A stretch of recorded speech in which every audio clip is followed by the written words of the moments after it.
Muy bien, todo listo. Me dispongo ahora a continuar con el treno de la serie de ejercicios generales de física. Esta vez explicando una situación utilizando a mi único hijo Kakaroto, quien a la Tierra fue y en algún momento murió, antes incluso de revivir y matar a Freezer. Él tiene una aurora que vamos a explicar en este momento a través de ciertos conceptos de la física clásica. Como bien he sabido, pues eh, según la tercera ley de Newton, toda fuerza contiene o implica a una reacción. Siempre hay un par de fuerzas para el fenómeno, en este caso eléctrico, que tiene la aurora que carga a Kakaroto y el mismo, cada quien respectivamente con unas cargas eléctricas Q minúscula y QI, Ki, para él. Esas fuerzas podrían representar con dos flechas, ¿no? Una que corresponde acá, que es la que ejerce Kakaroto sobre la aurora, y otra que es la que ejerce la aurora sobre Kakaroto. Y esas dos fuerzas son la misma, solo que en sentido contrario, una reacción y reacción, que a efectos de este interesante cuestionamiento, esas fuerzas F van a ser, o sea, de módulo F, van a ser parte del siguiente concepto: campo eléctrico de la aurora ejercida sobre Kakaroto, que es lo que nos interesa calcular aquí.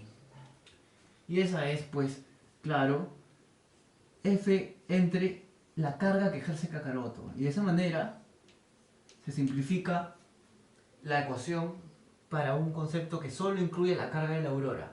Acá está el planteo que nos interesa y lo que queremos hacer.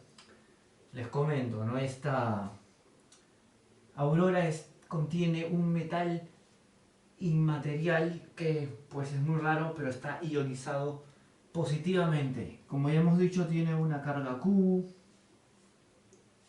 y esta carga ejerce sobre el punto G, que escogí G en vez de K de Kakaroto, G como su nombre de terrícola o Q, para así evitar confusiones con la constante K de proporcionalidad en la ley de Coulomb, que vamos a usar obviamente para el cálculo del campo eléctrico. Que viene de aquí, no olvidar, ¿no?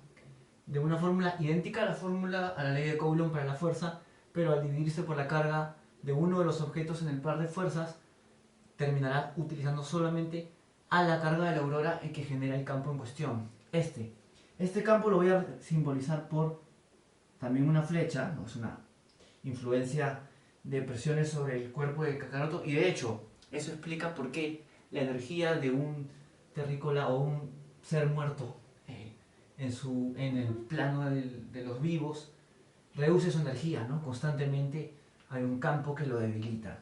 Bueno, ese campo se representa por un vector flecha hacia abajo ejercido por cada uno de los puntos a lo largo de la aurora y que se concentran sobre G. Y ese va a ser nuestro vector E a calcular en este ejercicio. Listo. Este E vendría a ser la suma de todas las diferentes flechas o diferenciales a partir de cada uno de los puntos alrededor de la aurora, que como se ve en tres dimensiones dan vuelta y van atacando a lo largo del punto, concentrándose en su sumatoria en una resultante E. ¿Cómo planteamos esto?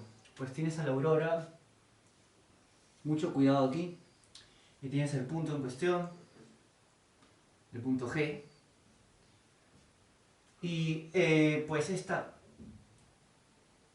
aurora se puede ver que es lineal, tiene una tendencia a ser lineal, y por lo cual se puede partir en infinitesimales a lo largo de toda su longitud de circunferencia.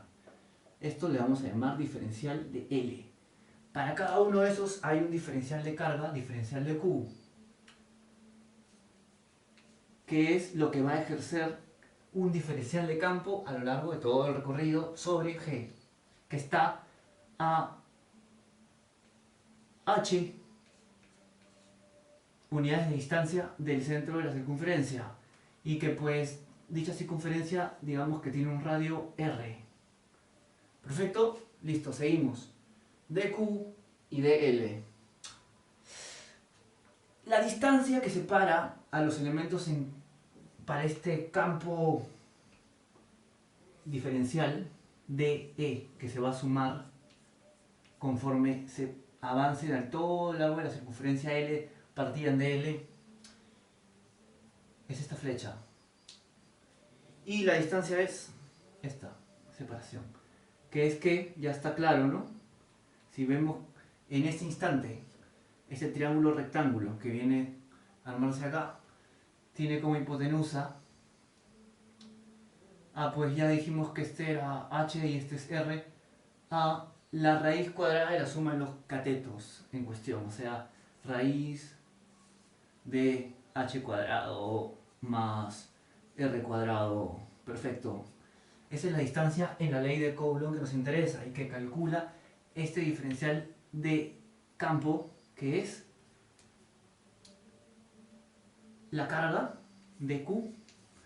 Ahí está, la constante de proporcionalidad que no queremos confundir con K, con G, perdón, con el punto donde aplica, y la distancia cuadrada, que es esta, o sea, h cuadrado más r cuadrado.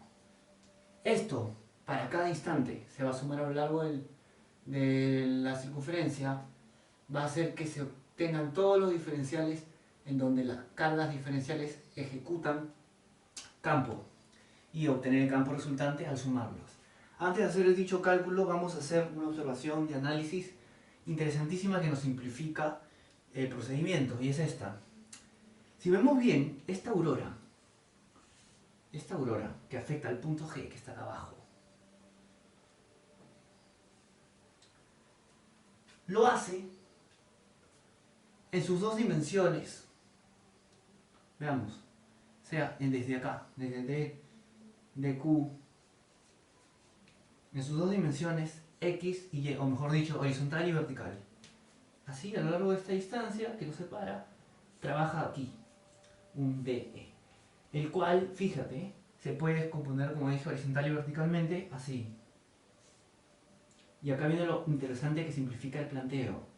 Cada una de estas componentes del vector va a reducir el asunto. ¿Cómo así?